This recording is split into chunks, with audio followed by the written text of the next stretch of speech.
তৈরি করে নিলাম ডিম পকোড়া। ডিম পকোড়া করার জন্য একটা সেদ্ধ ডিম নিয়েছি। সেদ্ধ ডিমটা খুব ঝুরি ঝুরি করে ছোট ছোট করে কেটে নিচ্ছি।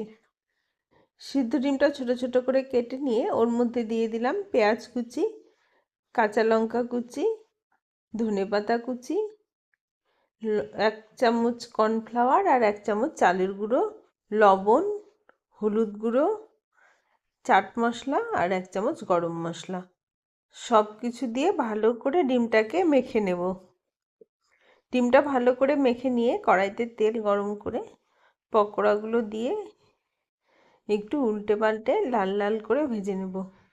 ঘরে থাকা সামান্য উপকরণ দিয়ে এক পকোড়াটা আজকে তৈরি করলাম। খেতে ভীষণই মুচমুচে হয়েছিল। তো বন্ধুরা, এইভাবে আপনারা বাড়িতে ট্রাই করে দেখবেন। আর ভিডিওটিতে একটা লাইক করে চ্যানেলটি সাবস্ক্রাইব করে যেতে ভুলবেন না কিন্তু। দেখা হবে পরের একটি নতুন ভিডিওতে। আজকের জন্য টাটা।